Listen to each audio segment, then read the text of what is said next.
Okay, my name is Knowclues, I'm also known as Marianne Malmstrom, and um, the developer who's working on this hackathon, the VR hackathons, Damon Hernandez, worked with my students last year, my sixth grade students, and we did a beta test of playing Mondo, which is one of the sponsors here today.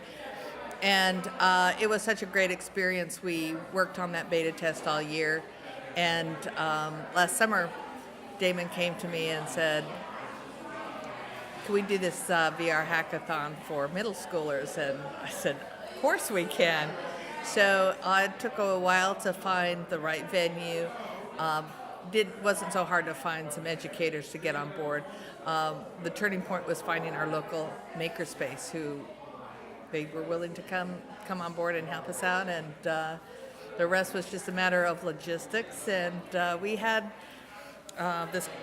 Both of us really wanted to. Well, hackathons are really picking up, and he's just getting swamped. He's being asked all over the world to do hackathons, both for virtual reality and for building, and the Internet of Things. Yes, it's like so many things going on. And they're starting to be high school hackathons, but everybody is actually ignoring middle school. And so we thought, well, if we brought people together who knew how to do that, we could create something new that would be a really good model. So the Bergen Makerspace, they've done hackathons for high schoolers, but had never worked with middle schoolers. Of course, Damon's done many hackathons. And we have a bunch of middle school teachers here who know kids, and so we just all put our brains together and said, what would that look like? Will it be just a series of workshops? And we decided we wanted really to keep that hackathon feeling, but just to scale it back to what would feel like a hackathon for middle schoolers. So we invited grades 5 through 8, and we made it 12 hours. We put in a little bit of a workshop up front to get them to see all of the different tools, because we thought most of them would come in and just know Minecraft, and we wanted to expand their thinking. And last but not least, we just really wanted them to understand what a hackathon was, because when I talked to my school kids, they would think, oh, it's about getting into software and doing mischief, and it's like, no, really, it's about solving problems and doing it with what you have. So it's been really fun, and we've learned a lot of lessons, and I think the takeaway is this is a very workable model, whether you do it in your own school, whether you do it in your own community. We had 4 different schools or organizations that came together for this one, besides our makerspace. And the third model was kind of done on the fly, which is to take a regular hackathon and at the last day, the last 12 hours, bring in kids, so that there's this combination of kids and adults, and bringing that culture together, because it's all about the community. It's not about, it's just community and nothing else. It's organic. Yeah, so that's really great. I've spoken to Damon. He mentioned the community aspect being really significant, and I really like that part of it. So when you reflect on today, and we haven't yet come to the end of the day. No. What have you learnt so far? Like, what really stands out for you as an individual?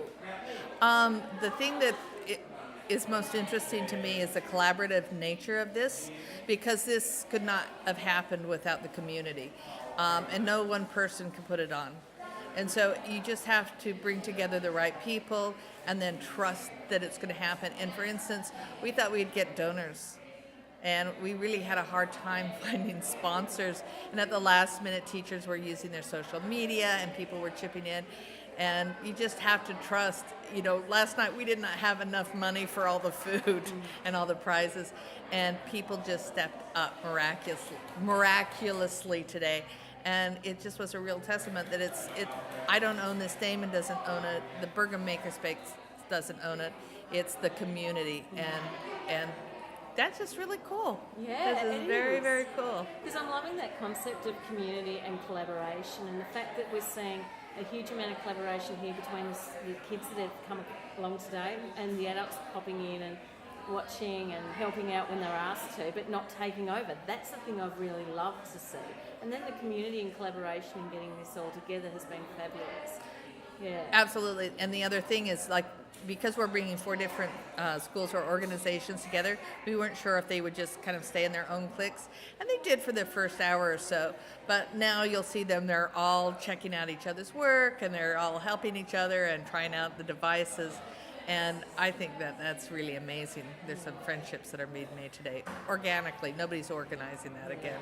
And that word organic, that's an incredible one. And that's been talked about by some other people I've interviewed today as well. I guess, big picture dreaming, what do you hope to come out of this? Like, if you could have, the most amazing experience, where would it end up in relation to what you're seeing today? I think just that we have started something, that we have shown the larger community that this can work. I mean, this really came from Damon coming to me and saying, can we do this for middle school, for young kids?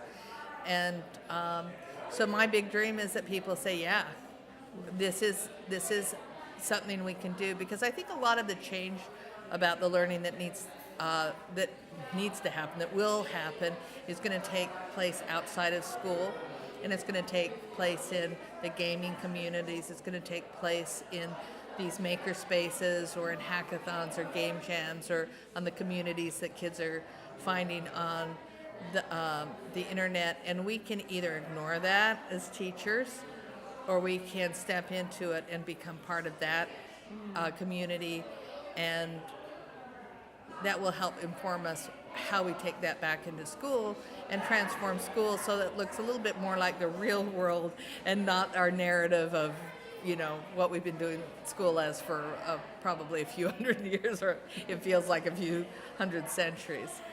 So in closing, what 3 pieces of advice would you give to someone who is thinking of maybe doing something like this for themselves, as in for the community that they are part of? So, for example, if I went back to Tasmania and I was looking at doing something similar for some middle school age students there, what advice would you give me? 3 pieces of advice. First of all, pull together a good team with different skills. And we were really, everybody on the team had very different skills. And also that just really want to do this, because all of us are so busy, and it was hard to find time, but we were so committed. So I think having that team, and then respecting that this is not a really controlled space. I mean, we definitely had an agenda, but we really wanted to respect that this is a hacker space. It's not school. And the third is, involve your community. Ask for help. Put it out there. These are really kind of low budget events, but we do want to have prizes for the kids. We do want to have lots of food, because it's you're using your brain and you're working, and you need those munchies. So excellent. Thanks so much, Knowclues. That's been wonderful. Thank you.